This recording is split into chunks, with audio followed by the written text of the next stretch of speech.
This is SALT 2019, and I'm here with Bill Browder, the CEO and founder of Hermitage Capital and author of the great book, Red Notice, about his efforts to expose corruption in Russia. I highly recommend reading the book for people who haven't. I loved it. So are you an accidental crusader, or did you set out to be a crusader? So if you go back 30 years to when I was in business school, I was probably the least likely person in my business school class at Stanford to become a human rights activist. I was a total dollars and cents, profit maximizing young capitalist, and it was only through a series of terrible things that happened that brought me into the world of human rights.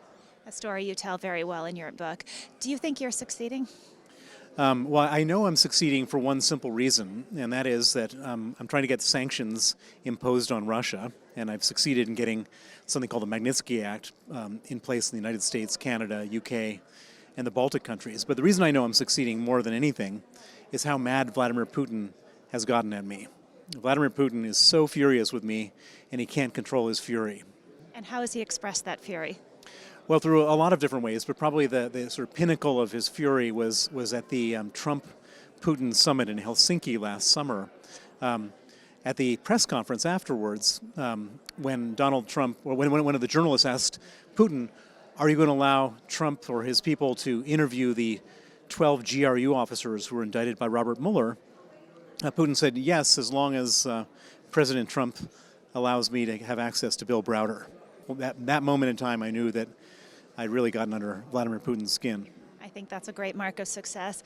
So how have you felt as you've watched the revelations come out about Russia's interference in our election and seen the results of Mueller's investigation?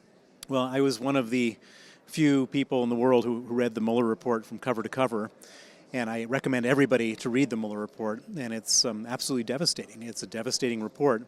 Putting aside the whether anyone is being prosecuted or not, if you read that report, it's just unbelievable the number of people on the Russian side who are trying to interfere with the U.S. political process, and a number of people who were working on Trump's campaign that were trying to collude with Russia. Now, whether anyone ever succeeded in colluding, apparently the answer was no, but the amount of bad will and the amount of really troubling attitude of both the Russians and some of these people on the Trump campaign is quite disturbing. Did it surprise you? It didn't surprise me because I know more than most people, certainly about what the Russians were up to. But what surprised me was the level of dishonesty of so many different people in that report. Well, that's not necessarily an encouraging note to end on, but thank you very much for being here. And for those of you who haven't read Red Notice, I highly recommend it. It's not only an important book, but it's actually impossible to put down.